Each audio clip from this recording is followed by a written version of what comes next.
Alright guys, सो इस lesson में हम लोग बात करने वाले हैं की फ्रेम्स के बारे में और देखेंगे कि कैसे हम की फ्रेम्स को यूज करके हमारी मैग्नीफाइंग ग्लास को एनिमेट कर सकते हैं। तो सबसे पहले तो एनिमेशन स्टार्ट करने से पहले आपको प्लान आउट करना बहुत ज़्यादा इंपॉर्टेंट है कि आपको किस टाइप का एनिमेशन करना है। तो अभी के लिए मैं टेक्स्ट को हाइड कर देता हूँ और सिर्फ हम फोकस करते हैं इस पर्टिकुलर मैग्नीफाइंग ग्लास पे कि कैसे हमें इसे एनिमेट करना है।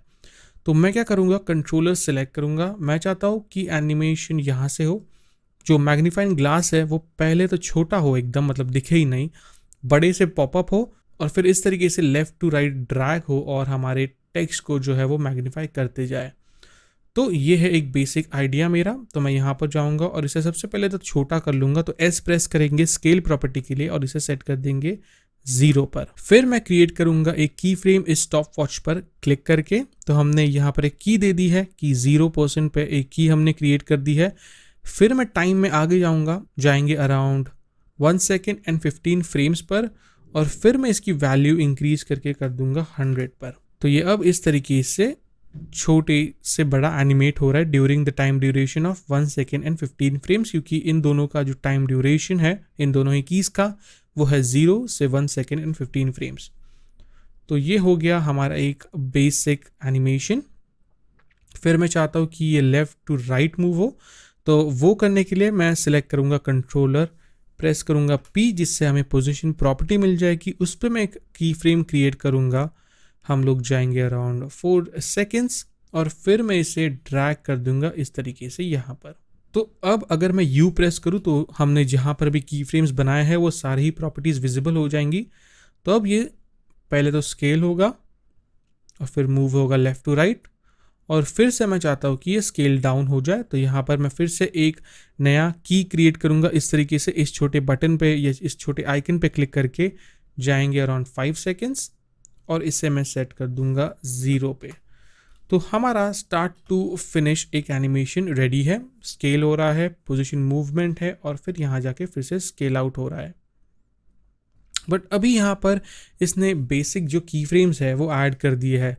बट आप एक चीज़ यहाँ पर नोटिस कर सकते हो कि जो हमारा एनिमेशन है वो बहुत ही स्टैटिक लग रहा है, मतलब रोबोटिक लग रहा है। थोड़ा इसमें हमें और भी ज़्यादा एक natural feel, organic feel add करनी है। तो वो ऐड करने के लिए हमें इन की फ्रेम्स को कन्वर्ट करना है ईजी ईज की फ्रेम्स में। तो कन्वर्ट करने के लिए आप सिंपली प्रेस कर दोगे F9। इससे ये जो की फ्रेम्स आप देख सकते हो कन्वर्ट हो चुके हैं ईजी ईज की फ्रेम में। अब इन्होंने क्या किया, अगर आप मैं इसे प्रीव्यू करूं तो ये थोड़े से और स्मूथ हो गए हैं। तो देखते हैं इसमें हो क्या रहा है। अगर मैं इन की फ्रेम्स को सिलेक्ट करूं और इस बटन पे क्लिक करूं जो कि है हमारा ग्राफ एडिटर, तो इसमें जाऊँ और फिर राइट क्लिक करके सिलेक्ट करूँ स्पीड ग्राफ, तो हमें दिख रहा है कि अभी जो हमारे सभी की फ्रेम्स है ना वो लिनियर है। तो इस ग्राफ से आप देख सकते हो कि कैसे हमारे ये जो की फ्रेम्स है ये लिनियर है।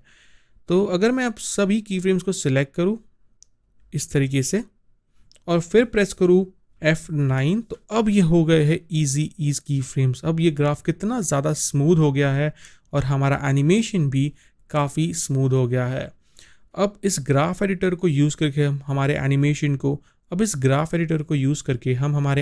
को और भी ज़्यादा इंटरेस्टिंग बना सकते हैं। जैसे अगर मैं इस पॉइंट पे क्लिक करूँ तो हमें हैंडल मिल जाता है, उसी तरह जिस तरीके से हमें मास्क क्रिएट करने पे हैंडल मिलते थे उसी तरीके से हमें इस की फ्रेम्स इस ग्राफ एडिटर में भी हैंडल मिल जाता है। तो जैसे हम मास्क में हैंडल यूज़ करके उस मास्क को स्मूथ करते थे उसी तरीके से हम इस मूवमेंट को इन हैंडल के थ्रू स्मूथ कर सकते हैं।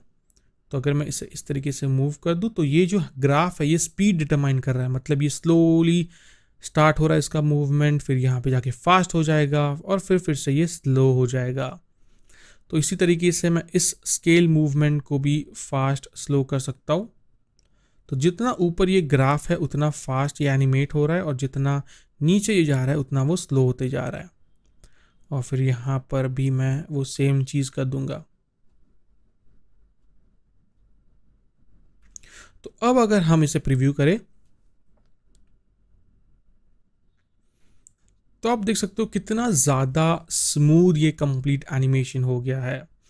और अगर मैं चाहूँ तो रियल टाइम में भी इसे एडजस्ट कर सकता हूँ कुछ ऐसे। बहुत ही अच्छी हमें यहाँ पर मूवमेंट जो है वो देखने मिल जा रही है। तो एक बेसिक एनिमेशन जो है हमने यहाँ पर क्रिएट कर लिया है, जो कि बहुत ही ईजी था। फिर ग्राफ एडिटर के बाजू में हमें मिल जाता है मोशन ब्लर। अब मोशन ब्लर से क्या होता है कि जब हम रियल लाइफ में कोई भी चीज़ एक स्पीड से मूव करते हैं ना, तो वो स्टैटिक नहीं दिखती, उसमें थोड़ा सा ब्लर आ जाता है, मतलब वो एक मूवमेंट होने की वजह से वो चीज़ ब्लरी हो जाती है थोड़ी सी। तो उसे ऐड करने के लिए मैं सिंपली यहाँ पर जाऊँगा, F4 प्रेस कर दूंगा, जिससे हमें कुछ प्रॉपर्टीज़ मिल जाएंगे।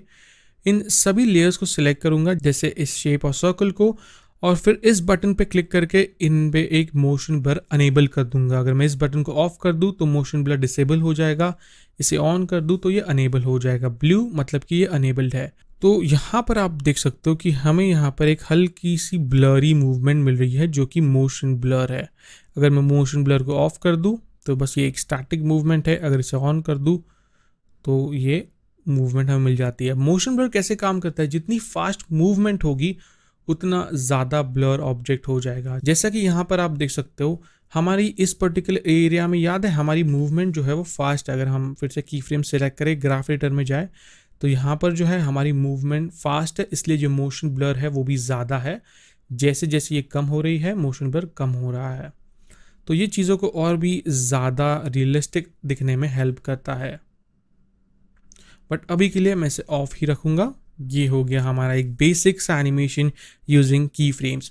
अगर आप चाहो, आपको एक चीज़ याद रखनी है कि जिस भी प्रॉपर्टी के आगे आपको इस तरीके का स्टॉप वॉच दिखेगा, मतलब आप उसे एनिमेट कर सकते हो। फॉर एग्जांपल अगर मैं चाहूँ तो मैं रोटेशन भी एनिमेट कर सकता हूँ। तो अगर मैं यहाँ पर एक की फ्रेम क्रिएट करूँ, जाऊँगा एट द वेरी स्टार्ट और इसे सेट कर दूंगा 0 पे, तो हमें एक रोटेशन का भी मूवमेंट यहाँ पर मिल जाता है। फिर इसे सेलेक्ट करके मैं F9 प्रेस करूँगा और ईज कर दूंगा। और फिर मैं इस की फ्रेम को फिर से सेलेक्ट करूँगा, जाऊँगा ग्राफ एडिटर में, और इससे फिर से मैं स्लो से फास्ट मूव करूँगा और फिर फास्ट से स्लो हो जाएगा। तो ये मिल गई हमें एक अच्छी सी रोटेटिंग मूवमेंट। तो आई होप इस बेसिक कंसेप्ट के थ्रू आपको क्लियर हो गया होगा कि की फ्रेम्स कैसे काम करते हैं। अब अगले लेसन में हम लोग जानेंगे कि कैसे हम टेक्स्ट को एनिमेट कर सकते हैं आफ्टर इफेक्ट्स के अंदर।